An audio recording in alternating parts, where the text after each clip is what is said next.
بگو چه کار کنم،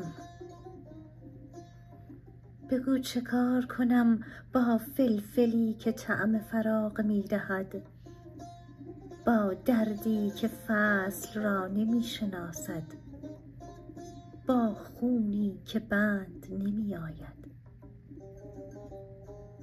بگو چه کار کنم، بگو چه کار کنم وقتی شادی به دم بادبادکی بند است و غم چون سنگی مرا در سراشیب یک دره دنبال می کند. دلم شاخه شاطوطی که باد خونش را به در و دیوار پاشیده است.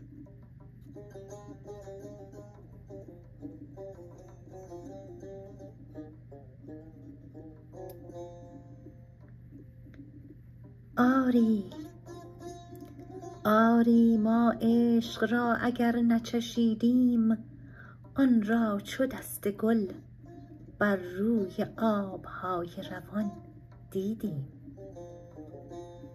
وینک که راه وادی خاموشان در پیش می گیرم، عاشق می میرم.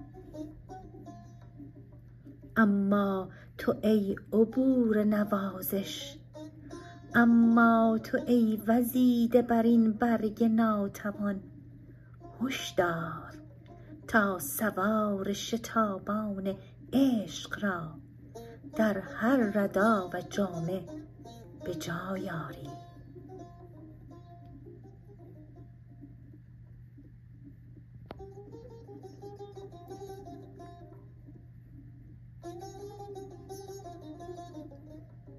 من یا زودتر از موعود می آیم مانند زمانی که زاده شدم، و یا بسیار دیر مانند اکنون که در این سن دوستت می دارم.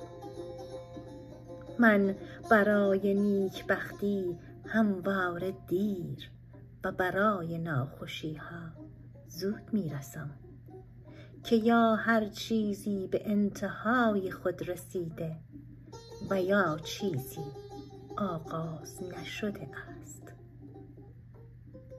در چنان دورانی از زندگیم هستم که برای مرگ زود است و برای عشق دیرهنگام.